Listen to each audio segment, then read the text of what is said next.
start by acknowledging just how far இலங்கை தற்போது எவ்வளவு தூரம் முன்னேற்றம் அடைந்துள்ளது என்பதை நாம் பார்க்க வேண்டும். 3 ஆண்டுகளுக்கு முன்பு இலங்கை வரலாற்றின் மிக மோசமான நெருக்கடியை எதிர்கொண்டது.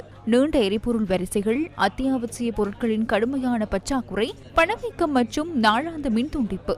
இலங்கையின் கையிருப்பில் சில மில்லியன் டாலர்கள் மாத்திரமே காணப்பட்டன. கடன் கொடுப்பனவுகளை தற்காலிகமாக நிறுத்தி வைப்பதற்கான நிலைமை அதிகாரிகளுக்கு ஏற்பட்டது.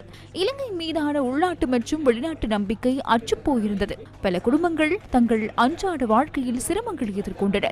ஆனால் இன்று நிலைமை மிகவும் வித்தியாசமாக உள்ளது. இலங்கை தற்போது வளர்ச்சியான நிலைக்கு திரும்பியுள்ளது. 2024ஆம் ஆண்டில் இலங்கையின் பொருளாதாரம் 5% அதிகரித்துள்ளது. பணவீக்கம் உச்ச இலக்கமாக மாறியுள்ளது. வருமானங்கள் அதிகரிக்க ஆரம்பித்துள்ளன. மேலும் சர்வதேச கையிருப்புகள் அதிகரிக்க ஆரம்பித்துள்ளன. கடன் மறுசீரமைப்பு செயற்பாடுகள் சிறப்பாக முன்னெடுக்கப்படுகின்றன. முதலீட்டாளர்கள் மத்தியில் நம்பிக்கை வர ஆரம்பித்துள்ளன. இலங்கை ஊழல் எதிர்ப்பு நிகழ்ச்சி நிரலை முன்னெடுத்து வருகின்றதுடன் அதனை கட்டுப்படுத்தும் நடவடிக்கைகள் சிறப்பாக முன்னெடுக்கப்பட்டு வருகின்றன.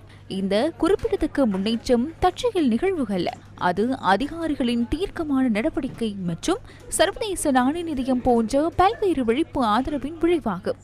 இலங்கை மக்கள் அசாதாரண நிலைமையை தாங்கிக் கொண்டதன் பிரதிபலனே இதுவாகும். turnaround.